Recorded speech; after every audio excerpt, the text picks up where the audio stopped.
Devara first part బాగానే ఆడింది. ఎన్టీఆర్ కు మంచి పేరు తెచ్చిపెట్టింది. వసూళ్లు కూడా 400 కోట్లకు పైగానే వచ్చాయి. అలాంటి సినిమాకు సీక్వెల్ అంటే నెక్స్ట్ లెవెల్లో ఉండాలి. ఒక బాహుబలి 2, ఒక పుష్ప 2 రేంజ్ లో ఉండాలి. ఇదే ఇప్పుడు కొరటాలకు ఎన్టీఆర్ పెట్టిన కండిషన్. అందుకే కొరటాల సీక్వెల్ స్టోరీని మార్చేస్తున్నాడు. మరికొంతమంది స్టార్స్ ను సీక్వెల్లోకి తెస్తున్నాడు. దేవర కథ ఇంకా మిగిలే ఉంది. దేవర ఏమయ్యాడు అనేది తెలియాల్సి ఉంది. ఇప్పుడు సీక్వెల్ స్టోరీ మార్చడం ఏంటి అని చాలా మందికి డౌట్ రావచ్చు. కానీ లైన్ అలాగే ఉంచి కొన్ని కొత్త పాత్రలను కథలోకి తీసుకొస్తున్నాడట కొరటాల. మొదటి భాగంలో జరిగిన కొన్ని తప్పులు ఈసారి రిపీట్ కాకుండా సీక్వెల్ టెరిఫిక్ గా ఉండే విధంగా కథను తీర్చిదిద్దుతున్నాడట కొరటాల. మొదటి భాగంలోనే చాలా మంది స్టార్స్ కనిపించారు. సైఫ్ అలీ ఖాన్ మెయిన్ విలన్ గా నటించాడు. సీక్వెల్ కోసం మరింత మంది పాన్ ఇండియా స్టార్స్ ను కొరటాల రంగంలోకి దింపబోతున్నాడు. వారు ఎవరు అనేది సీక్వెల్ సినిమా షూట్ స్టార్ట్ అయినప్పుడు తెలుస్తుంది. ప్రస్తుతం వార్ 2 అలాగే డ్రాగన్ షూటింగ్స్ లో బిజీగా ఉన్నాడు ఎన్టీఆర్. వన్స్ ఈ 2 మూవీస్ కంప్లీట్ అయిన తరువాత మళ్లీ దేవర సెట్ లోకి అడుగు పెట్టబోతున్నాడు. అంటే వచ్చే ఏడాది సీక్వెల్ సినిమా షూటింగ్ స్టార్ట్ అవుతుంది. ఆ తరువాత ఏడాది మూవీ రిలీజ్ అవుతుంది. ఈలోపు కొరటాల సీక్వెల్ స్టోరీకి మెరుగులు దిద్దుతూనే ఉంటాడట. స్పిరిట్ ను సెట్స్ పైకి తీసుకెళ్లేందుకు సందీప్ రెడ్డి వంగ రెడీ అవుతున్నాడు. మహా అయితే మరో 2-3 నెలలు. ఆ తర్వాత రెబల్ అడ్రస్ పర్మనెంట్ గా స్పిరిట్ షూటింగ్ సెట్స్ కు మారనుంది. ఇంతకీ ఈ సినిమాలో హీరోయిన్ ఎవరో తెలుసా? సందీప్ రెడ్డి వంగ ఏ హీరోయిన్ డేట్స్ లాక్ చేశాడో తెలుసా? సందీప్ వంగపై కెరీర్ లోనే టెరిఫిక్ యాక్ట్రెస్ తో వర్క్ చేయబోతున్నాడు. కల్కిలో ప్రభాస్, దీపికా పదుకొనే కలిసి నటించిన సంగతి తెలిసిందే. అయితే వీరిద్దరూ జోడీ కట్టలేదు.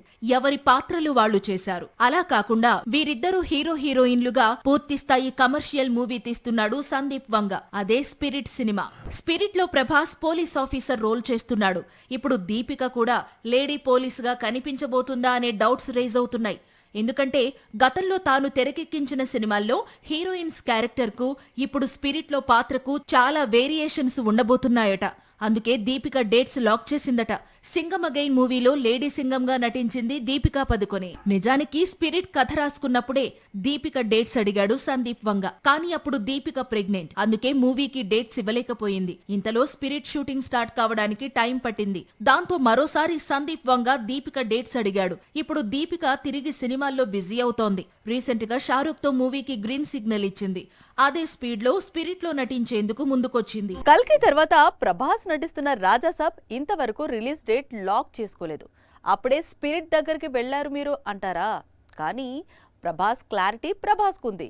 ఎప్పుడు రాజాసాబ్ రిలీజ్ చేయాలో, ఎప్పుడు ఫౌజీని పట్టాలెక్కించాలో, ఎప్పుడు స్పిరిట్ సెట్స్ కు వెళ్లాలో అన్నీ కూడా రెబల్ కు బాగా తెలుసు. కాకపోతే బయటకు చెప్పడం లేదంతే.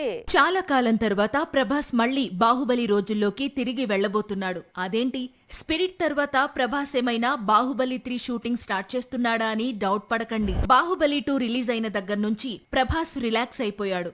సాహో చేస్తూనే రాధేశ్యామ్లో నటించాడు. రాధేశ్యామ్ షూటింగ్ లో ఉంటూనే అప్పుడప్పుడు ఆదిపురుష్ సెట్ కు వెళ్లి వచ్చాడు. ఆదిపురుష్ కంప్లీట్ చేస్తూనే సలార్, కల్కి మూవీస్ లో నటించాడు. ఇప్పుడు కూడా రాజాసాబ్, ఫౌజీ లాంటి మూవీస్ ఒకేసారి కంప్లీట్ చేయాలనుకుంటున్నాడు రెబల్. వీటి తర్వాత ఇంకా సలార్ సీక్వెల్, కల్కి సీక్వెల్స్ ఉన్నాయి. వీటిల్లో ముందుగా రాజాసాబ్ రిలీజ్ అవుతుంది. ఆ తరువాత ఫౌజీ లైన్ లో ఉంది. స్పిరిట్ లో నటించాలంటే మిగతా మూవీస్ చేయడం కుదరదు అంటున్నాడట సందీప్ వంగ. చేతిలో ఉన్న రాజాసాబ్, ఫౌజీ కంప్లీట్ అయిన తరువాత లుక్ మార్చాలి, డేట్స్ మొత్తం స్పిరిట్ కే కావాలి అంటున్నాడట. సో ప్రభాస్ మళ్లీ బాహుబలి రోజుల్లోకి తిరిగి వెళుతున్నాడు. ఒక సమయంలో ఒకే సినిమా చేయబోతున్నాడు. ఇది సీక్వెల్స్ కాలం. స్టార్ హీరోలు నటించే సీక్వెల్స్ ఇంకా ఎక్కువ క్రేజ్ ఉంటుంది. మాస్ హీరోలందరూ సీక్వెల్స్ సెట్ చేసి పెట్టుకున్నారు. కానీ మాస్ రాజా మాత్రం కొంతకాలంగా సీక్వెల్స్ కు దూరంగా ఉంటున్నాడు. కానీ ఇప్పుడు ఆ టైం వచ్చిందంటున్నాడు. హీరోలందరూ సీక్వెల్స్ చేస్తూ బిజీగా ఉంటే మాస్ రాజా మాత్రం సీక్వెల్స్ కు డిస్టెన్స్ మెయింటైన్ చేస్తున్నాడు. నిజానికి టాలీవుడ్ లో సీక్వెల్స్ కు అంతగా క్రేజ్ లేనప్పుడే కిక్ 2 లో నటించాడు రవితేజ. ఈ సినిమా ఫెయిల్యూర్ కావడంతో సీక్వెల్స్ కు దూరంగా ఉంటూ వస్తున్నాడు. Vikramarkudu sequel, Raja the great sequel కథలు ఆల్రెడీగా ఉన్నా డేట్స్ ఇవ్వడం లేదు రవితేజ. కానీ క్రాక్ సీక్వెల్ కు మాస్ రాజా డేట్స్ ఇచ్చినట్టు సమాచారం. ప్రస్తుతం మాస్ జాతర అనే చిత్రంలో నటిస్తున్నాడు. ఈ చిత్రం తర్వాత రవితేజ కొత్త సినిమాను ప్రకటించలేదు. Mad square director Kalyan Shankar తో మూవీ లాక్ అయింది, కానీ ఇంకా ప్రకటించలేదు. ఇప్పుడు తెరపైకి మళ్లీ గోపిచంద్ మలినేని రవితేజ కాంబినేషన్ వచ్చింది. డాన్ శ్రీను, బలుపు, క్రాక్ మూవీస్ తో వీరు హ్యాట్రిక్ కొట్టారు. ఆ తర్వాత కూడా ఒక్క సినిమా చేయాలనుకున్నారు, కానీ బడ్జెట్ ఇష్యూస్ తో మూవీ ఆగిపోయింది. ఇప్పుడు గోపిచంద్ మలినేని మాస్ రాజాతో కలిసి క్రాక్ సీక్వెల్ తీస్తానంటున్నాడు. కొద్ది గంటల క్రితమే రెట్రో సినిమా ప్రేక్షకుల ముందుకు వచ్చింది. తమిళనాడులో భారీ వసూళ్లు కొల్లగొడుతోంది. అంతేకాకుండా పూజా హెగ్డే పర్ఫార్మెన్స్ కు మంచి మార్కులు పడుతున్నాయి.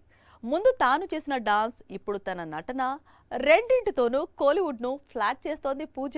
కోలీవుడ్ బాక్సాఫీస్ దగ్గర రెట్రో పరుగులు పెడుతోంది. సూర్య అభిమానులను ఉర్రుతలూగిస్తోంది. పూజా హెగ్డే పర్ఫార్మెన్స్ కు తమిళ తంబీలు ఫిదా అవుతున్నారు. ఆల్రెడీ తన సాంగ్, ఆ సాంగ్ లో స్టెప్స్ ఇంప్రెస్ చేశాయి. ఇప్పుడు సినిమాలో తన నటన కూడా ఇంప్రెస్ చేస్తోంది. కోలీవుడ్ లో పూజా హవా స్టార్ట్ కానుందని చెప్తోంది. ప్రస్తుతం కోలీవుడ్ లో మోస్ట్ క్రేజియస్ట్ ప్రాజెక్ట్ ఏదైనా ఉందంటే అది దళపతి విజయ్ నటించే చివరి చిత్రం. ఈ సినిమాలో నటించే వారందరికీ సపరేట్ క్రేజ్ ఉంటుంది. ఈ లిస్ట్ లో బుట్టబొమ్మ చేరిపోయింది. ఎందుకంటే జననాయకంలో బుట్టబొమ్మ హీరోయిన్. ఎప్పుడైతే విజయ్ చివరి చిత్రంలో పూజా పేరు లాక్ అయిందో అప్పట్నుంచి పూజా హెగ్డేను కోలీవుడ్ సపరేట్ గా చూస్తోంది. క్రేజీ ప్రాజెక్ట్ ఏదైనా సరే బుట్టబొమ్మ దగ్గరికే వెళ్తోంది. ఇప్పటికే రెట్రోలో సూర్యకు జోడీగా నటించింది. త్వరలో కాంచనా సీక్వెల్ లోకి అడుగు పెట్టబోతోంది. పూజా తీరు చూస్తుంటే ఫ్యూచర్ లో కోలీవుడ్ ను రూల్ చేసిన ఆశ్చర్యం లేదనిపిస్తోంది.